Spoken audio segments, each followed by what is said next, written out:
Jermall Charlo is being blamed for fights not happening. In this video, I will explain the situation with Jermall Charlo. He's fighting SULECKI, and some of the fans, the usual suspects, are attacking Charlo. Here's why it is not his fault. I'll explain that in this video. What up, Fight World? It's your boy Ego, and I'm back with some more boxing. Listen, I looked at my YouTube analytics for the last 28 days, and it showed me something. It showed me 48% of the people that consume my content in the last 28 days have not yet subscribed.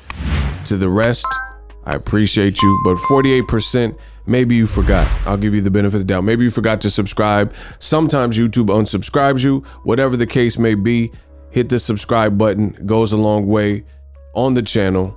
And worst case scenario, if you're not feeling the content, you can always unsubscribe at any time. It's free to you. Now, I made this tweet. Let's get into the actual factuals. Follow me on Twitter, Boxing Ego, right?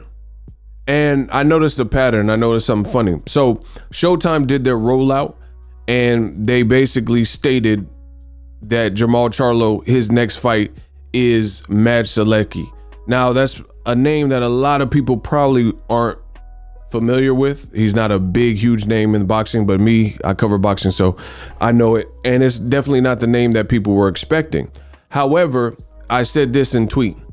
It's funny that the cyst in boxing will still find a way to blame Jermall Charlo despite the info that we do know. Showtime did offer Canelo ALVAREZ a 2-fight deal, or it could have been a single fight deal from my understanding, and that was against Jermall Charlo. He would have fought him presumably in May, and then fought David Benavidez on the Showtime platform.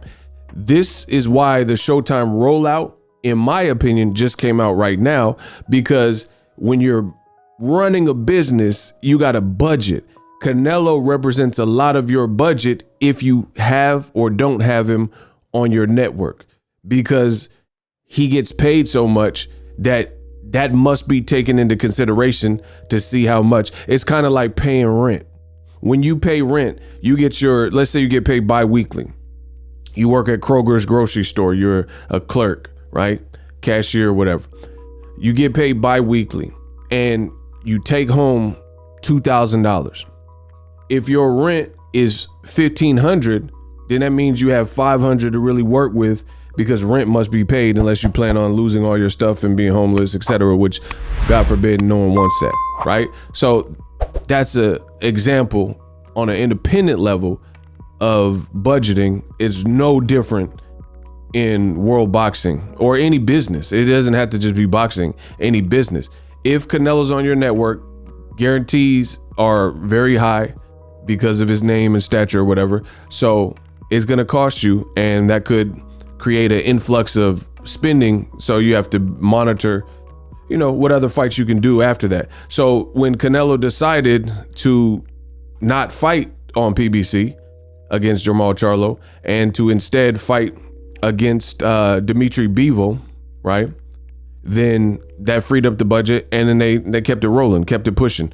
Jermall Charlo then turned his sights on a fight with Jaime Munguia, and I will play the clip at the beginning. Steven Espinoza announcing the rollout for his spring lineup of fights. He confirmed to Brian Custer that outside of the Canelo fight, they still try to make another fight with Jaime Munguia. And he said, and you'll be able to see, I just got off the call. He said that Jaime Munguia, I believe he wants to fight. He wanted to fight because he agreed to the fight. There was no issue. The only issue is Oscar De La Hoya came from behind and said, and complicated things, and said, hey, DAZN built Jaime Munguia. Oh, you got to put DAZN in there. And the logistics don't make sense. DAZN, what did they build Jaime Munguia into? What did they make him into? He got 40 fights and he ain't bigger than the Charlos.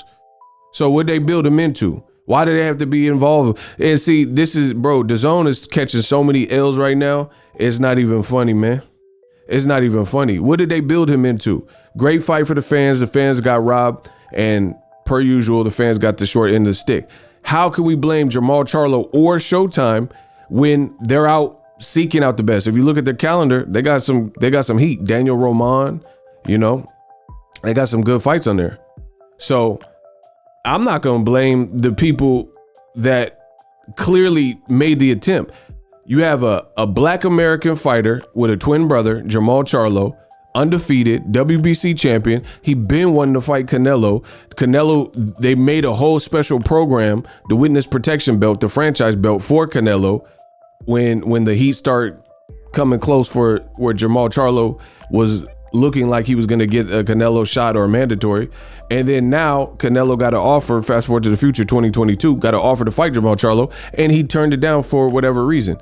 You know, he decided the Bevo fight is better for his legacy, or whatever the case is. But wait, there's more. Ego Stradamus strikes again.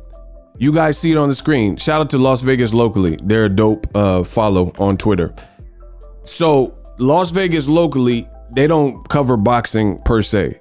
They cover Las Vegas, as you can tell by the name, Las Vegas Low. Anything popular. J-Lo's coming, you know, Britney Spears, oh baby, baby, I was asking, you know, David Copperfield. That's their lane, is talking about the happenings in Las Vegas. Look what they put. The Canelo payday, you want payday. I know that, right? Canelo Alvarez, Dimitri Bivol fight planned for May 7th at T-Mobile Arena may be postponed or canceled. Who told you that? According to the MGM Resorts Insider. So this is not coming from a boxing reporter. This is not coming from, you know, I don't know, DAZN or Eddie Hearn. This is coming from people within the resort. Why? Because you look in the world, like I told you from the beginning, what's going on with Russia and the invasion, and this is a hellified time to make that fight.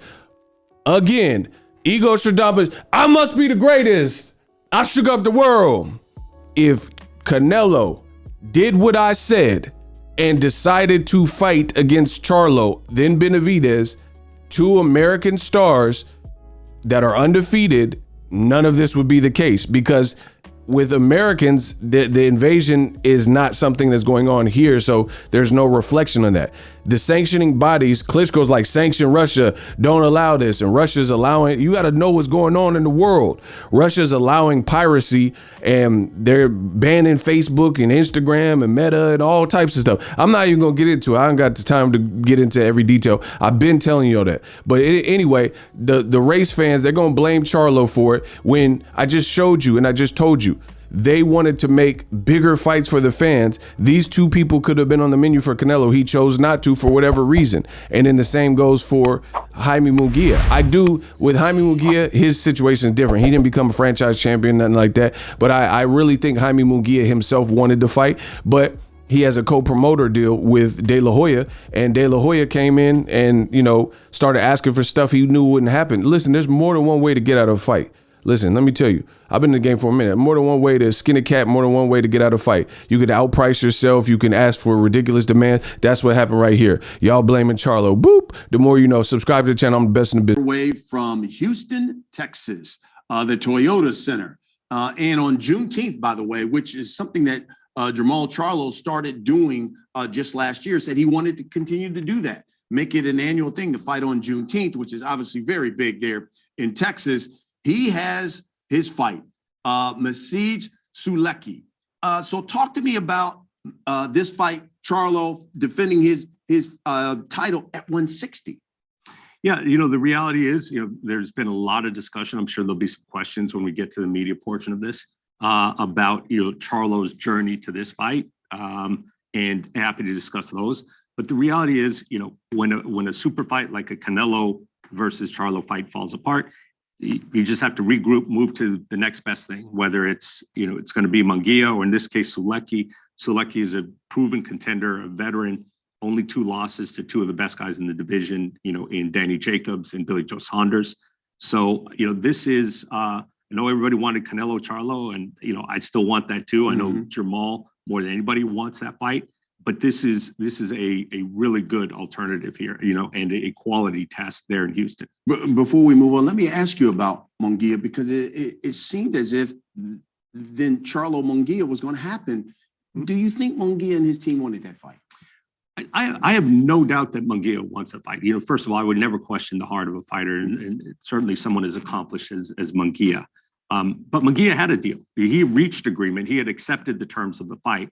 So I have no doubt, he negotiated out, accepted it, said, okay, I'm willing to participate in this fight in these terms. So for us, his part was done. He accepted the fight. Things broke down over networks and Munguia's promoters request that we bring in another platform to collaborate with. We can get into some of the details on that, but the reality, it just didn't make sense. We tried to make some concessions, alternating, we get the fight and, Munguia's network can get the rematch. Ultimately, that never got anywhere.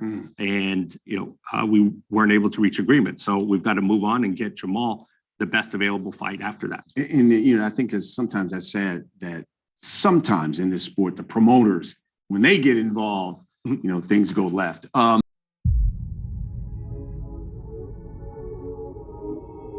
Sunday night, but work never stops. First of all, Vergil Ortiz versus McKinson, fight week. We can't wait at the Galen Center, live on the Zone. It's going to be a great fight. Ryan Garcia, April 9th, his big return. Tickets are almost sold out in San Antonio. It's going to be a great fight. And Jaime Munguia versus Charlo. Look, listen, we want the fight, obviously. And Charlo's the champion. He gets the bigger cut. We all know that. That's common sense. Showtime, yes, you have the fight on Showtime pay-per-view, but I need the Zone to participate. They built Jaime Munguia. That's only fair. It's business. More platforms, more pay-per-views, more money for the fighters. What's wrong with that?